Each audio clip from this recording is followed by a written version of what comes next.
ইংল্যান্ডের goalkeeper Jordan পিকফোর্ডের পানির বোতলে এই লেখাগুলো পড়তে পারেন কিনা পড়ার চেষ্টা করে দেখতে পারেন। সেখানে সবার নাম দেওয়া এবং কে কোথায় শট করেন সেটা লেখা আছে।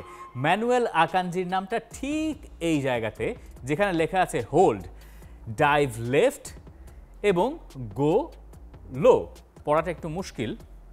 নিচের দিকে যেতে বলা হয়েছে, লেফটে যেতে বলা হয়েছে এবং বলা হয়েছে যে একটু থেমে। অর্থাৎ সুইজারল্যান্ডের ফুটবলাররা কে কোথায় স্পট কিক নিতে পারেন সেটা মোটামুটি পড়াশোনা করে নিজের পানির বোতলে লিখে এনেছিলেন ইংল্যান্ডের গোলকিপার জর্ডান পিকফোর্ড। এই হচ্ছে ম্যানুয়েল আকানজির সেই পেনাল্টি কিকটা এবং এই হচ্ছে জর্ডান পিকফোর্ডের সেই সেভটা। যা করা দরকার তিনি তাই করেছেন। আগে হোল্ড করেছেন, এরপর বাঁ দিকে ঝাঁপ দিয়েছেন এবং সেখান থেকে পেনাল্টি তিনি সেভ করেছেন। বলছি না ম্যানুয়েল আকানজির পেনাল্টি কিকটা খুব আহামরি।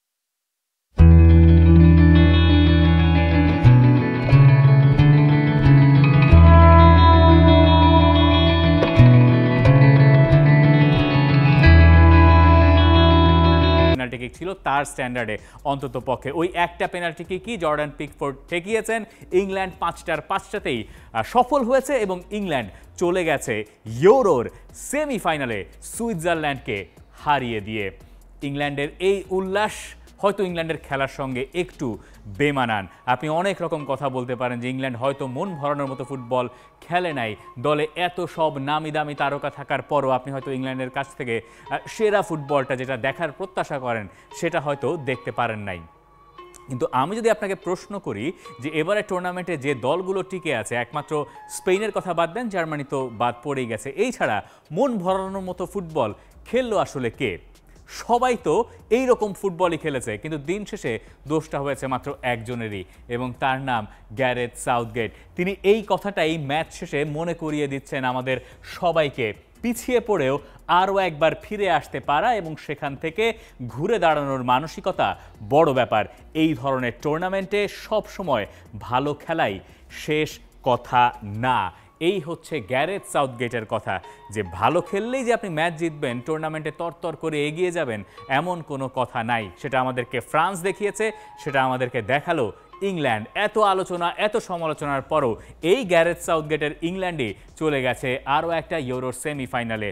এবং আপনাকে যখন আমি এই রেকর্ডগুলো দেখাবো, ইংল্যান্ডের ইউরোতে অতীত রেকর্ড আসলে কেমন, তখন আপনি মানতে বাধ্য হবেন গ্যারেথ সাউথগেট যথেষ্ট ভালো করছেন। 1968 সালে প্রথমবার ইংল্যান্ড ইউরোতে অংশ নিয়েছিল, এর আগে তারা অংশ নেয় নাই। আর মাঝের যে সালগুলো বাদ আছে সেগুলোতে অনেক সময় তারা কোয়ালিফাই করতে পারে নাই। খুব রিসেন্ট টাইমসে 2008-এর ইউরোতে ইংল্যান্ড কোয়ালিফাই করতে পারে নাই। এই জায়গায় আপনি দেখুন তো কই কি আছে। একটা আছে রানার্স আপ 2020-এ এবং সেই দলে কে ছিলেন? সেই দলের কোচ ছিলেন গ্যারেথ সাউথগেটই। আর দেখেন 1996 সালে সেমিফাইনালসে এই দলটা উঠেছিল, সেই ম্যাচেও গ্যারেথ সাউথগেট ছিলেন, তবে প্লেয়ার হিসেবে টাই ব্রেকারে পেনাল্টি মিস করেছিলেন, জার্মানি চলে গিয়েছিল ফাইনালে। তার মানে আপনাকে যদি সহজ করে আমি বলে দেই যে গ্যারেথ সাউথগেটের আন্ডারে ইংল্যান্ডের এই রেকর্ডগুলো যথেষ্ট ভালো, অন্ততপক্ষে ইংল্যান্ডের স্ট্যান্ডার্ডে। 2018 বিশ্বকাপে তিনি দলকে সেমিফাইনালে নিয়ে গেলেন। পরের বার ইউরোতে তিনি রানার্স আপ হলেন, ইতালির কাছে টাই ব্রেকারে তার দল ফাইনালে হারলো।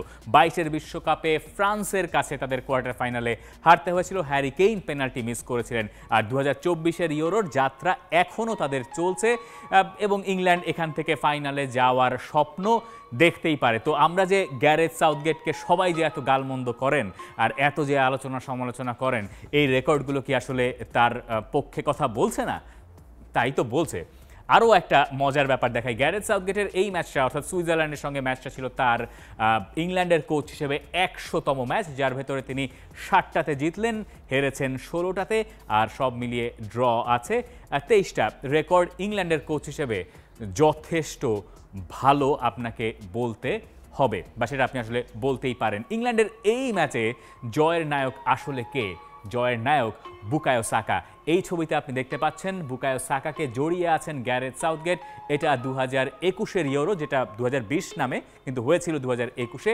সেই ইউরোর ফাইনালে যখন বুকায়ো সাকা টাই ব্রেকারে পেনাল্টি মিস করলেন, এরপরে সাউথগেট গিয়ে তাকে জড়িয়ে ধরেছিলেন এবং ইংল্যান্ড আলটিমেটলি ওই ম্যাচটা হেরেছিল। বুকায়ো সাকা পেনাল্টি থেকে গোল করতে পারলে হয়তো গল্পটা অন্যরকম হতে পারত। ওয়েমলি স্টেডিয়ামে বা এই ধরনের ম্যাচে পেনাল্টি মিসের জ্বালা কতখানি এটা গ্যারেথ সাউথগেট আরও ভালো জানেন।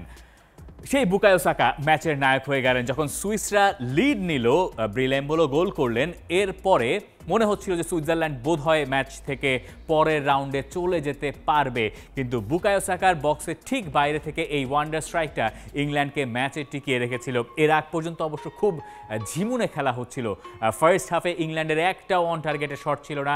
ইংল্যান্ড স্লোভাকিয়ার সাথে যেরকম ফুটবল খেলেছে, সার্বিয়ার সঙ্গে, স্লোভেনিয়ার সঙ্গে, ডেনমার্কের সঙ্গে, অর্থাৎ পুরো টুর্নামেন্ট জুড়ে ইংল্যান্ড যে ফুটবল খেলেছে, ইংল্যান্ড সেই ফুটবলটাই সুইজারল্যান্ডের সঙ্গে খেলছিল এবং ইংল্যান্ড আরও একবার পিছিয়ে পড়েছিল। বুকায়ো সাকার এই গোলটা বাঁচিয়ে দিয়েছিল তখন ইংল্যান্ডকে। এই গোলের পরে যখন খেলা গেল এক্সট্রা টাইমে, সেখানেও সুইজারল্যান্ডকে আরেকটু বেশি ধারালো মনে হয়েছিল। ইংল্যান্ডের চেঞ্জগুলো কিছুটা প্রভাব রাখতে পেরেছে, কিন্তু খেলা যখন একবার টাই ব্রেকারে গড়ালো তখন বুকায়ো সাকা আরও একবার পেনাল্টি কিক নিতে গেলেন। বুকায়ো সাকা সেখান থেকে পেনাল্টিতে গোলও করলেন। ম্যাচ শেষে ম্যান অফ দ্য ম্যাচ কে হবেন এটা নিয়ে খুব একটা জল্পনা কল্পনা ছিল না। ওই যে 2021-এর ফাইনালে যাকে নিয়ে এত বেশি সমালোচনা হয়েছিল এবং অনেকেই তখন এই বুকায়ো সাকাকে রেশিয়ালি অ্যাবিউজও করেছিলেন, তার একটা জবাব বুকায়ো সাকা দিলেন এই ম্যাচে এসে আরও একটা টাইব্রেকারে দলকে সেমিফাইনালে নিয়ে গিয়ে এবং একই সঙ্গে ম্যান অফ দ্য ম্যাচের ট্রফিটাও তার সঙ্গে জুটেছে। অর্থাৎ বুকায়ো সাকাও নিজের একটা প্রতিশোধ বোধহয় নিতে পারলেন এই ম্যাচ থেকে। সুইজারল্যান্ডের জন্য ব্যাপারটা বেশ হতাশার। ইউরোপের একমাত্র দল তারা এখন যারা 5 দফায় কোয়ার্টার ফাইনাল থেকে বাদ পড়ল সেমিফাইনালে না যেতে পেরে। 5 দফায় কেন বলছি, বিশ্বকাপ এবং ইউরো এই শেষ 5 বার তারা প্রতিবারই সেকেন্ড রাউন্ড অথবা কোয়ার্টার ফাইনাল এই সব জায়গায় উঠেছে, কিন্তু এর পরের ধাপে যাওয়াটা তাদের আর হয় নাই। সুইসরা নিজেদেরকে অভাগা ভাবতেই পারেন। ইংল্যান্ড অবশ্য এই দিক থেকে দুর্দান্ত ছিল, তাদের টাইব্রেকারে 5 জনের 5 জনই গোল করেছে। ইংল্যান্ডের ইতিহাসে এমন ঘটনা ঘটেছিল একবারই, সেটাও নেশনস লিগের একটা ম্যাচে। সেই ম্যাচের প্রতিপক্ষ ছিল সুইজারল্যান্ড। কপালটা ইংল্যান্ডের ভালো, অন্যদিকে সুইজারল্যান্ডের খারাপ। ইংল্যান্ড এইরকম ফুটবল খেলেও চলে গেছে ইউরোর সেমিফাইনালে। ফাইনাল থেকে তারা 1 জয় দূরে এবং শিরোপা থেকে তারা 2 জয় দূরে। তার মানে গ্যারেথ সাউথগেট যা বলছেন যে টুর্নামেন্ট জিততে গেলে এই ধরনের জায়গায় ভালো ফুটবল খেলতে হবে, এটাই অপরিহার্য নয়। কাজের সময় কাজের কাজটা করতে পারলেই বোধহয় হলো। For more updates, subscribe to our YouTube channel and click on the bell icon. Follow us on Facebook and Instagram. Download T-Sports app to enjoy exciting games and highlights. Visit tsports.com.